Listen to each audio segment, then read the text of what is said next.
When it comes to AppleJack's character in Friendship is Magic, I don't think anybody can deny that she's the most relatable and identifiable and realistic and down-to-earth characters they have. And if you want a good example of this, check out some of the episodes that she's involved in, where they're either centered around her, focused on her, or she contributes to. One episode that comes to mind that centers around her and kind of focuses on her, well, mostly focuses on her, is the main attraction from Season 5. The reason this episode is one that we can relate to AppleJack with is because all of us in real life have had moments where we have met back up with old friends that we've either gone to summer camp with, or gone to church with, or gone to school with, and when we see them again, they look completely different, but we can also sense and see from their actions that they haven't changed as much as we fear. And that by seeing that, we try to rekindle, we try to re-strengthen and restart that friendship we once had with them back when we were kids. And when we see AppleJack try to do that with her friend Countess Coloratura or Ra-Ra, we can relate with that. We can identify with her from what she's doing, because she sees that something is amiss. She sees that something doesn't seem right, and all she wants is an opportunity to prove her point, whether she's right or wrong. And in the end, she gets that opportunity. She gets the opportunity to prove to her friend that her friend's manager does not have her best interest in mind, and that he's only out for himself. So in the end, not only does AppleJack kind of not only re-strengthen that friendship she once had with Ra-Ra, with Countess Coloratura, but she's also able to help her friend come back to who she once was, be true to herself. And we see that at the end of the episode, which is pretty cool. But it's not just the main attraction either. Take a look at Perfect Pair. Any one of us out there can relate with AppleJack's situation here along with the siblings. They want to know why there was a problem between the Pear family and the Apple family. And when we try to find that out, we find out more than we bargained for, especially when it comes to relatives, or in this case our parents and their origins. Where we find out one of our parents was actually, part of the family that our family was against, our family was fighting with.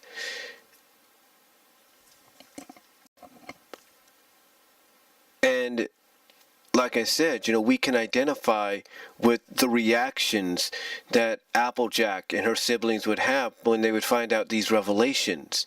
Heck, we can identify with AppleJack when she would tell the character Burnt Oak that no, they're not there for firewood, and then when he mentions their dad, you see the emotion in AppleJack's face. You can identify with that.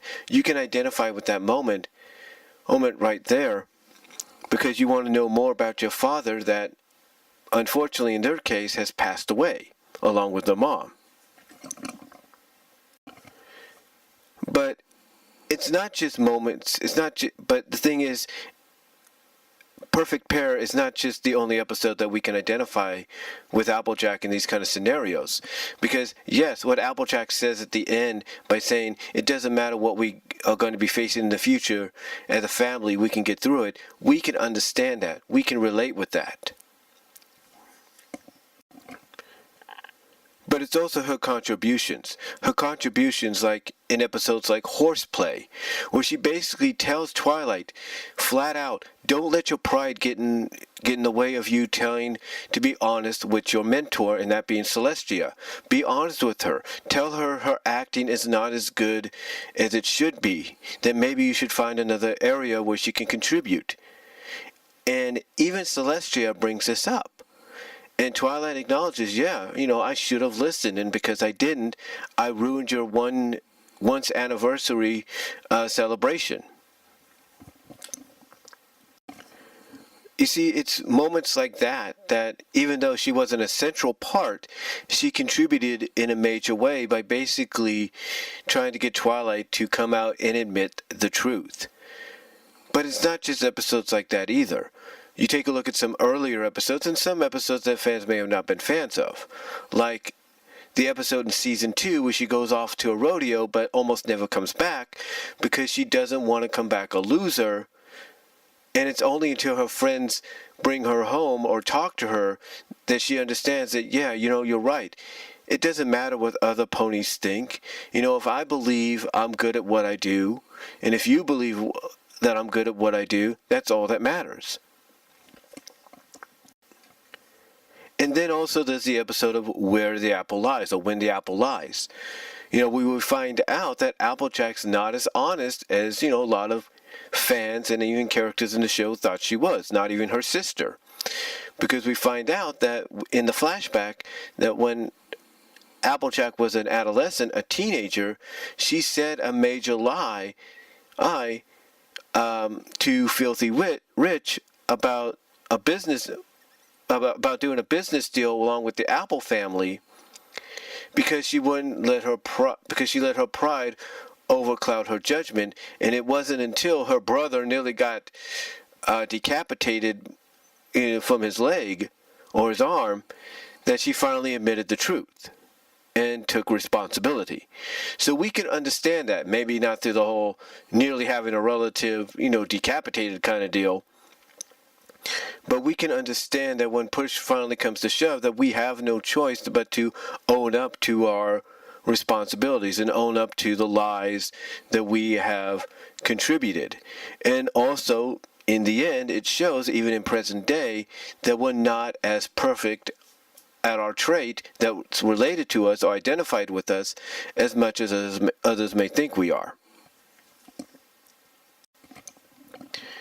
I mean, even Sounds of Silence, AppleJack really contributed there, because she went out of her way to try to find out what was going on. She even, went as far as to try to, get to Kieran to kind of tell her what's going on. When she finally found out the truth, she went back to try to get it fixed. Heck, she tried to have her best intentions. Heck, even when the Kieran thought her and Fluttershy were arguing, AppleJack tried to explain, look, we're friends. We're not arguing because we don't like each other. We're just having a civil disagreement. In the end, when it comes to AppleJack's character in the series, I don't think anybody can deny that, along with the episodes that I mentioned and many others, that AppleJack is definitely the most relatable character they have, if not the most realistic, because of the situations she gets put in throughout the episodes, either what she contributes or is focused on or is related to or centered on. We can identify with her in those situations. We see where she's coming from.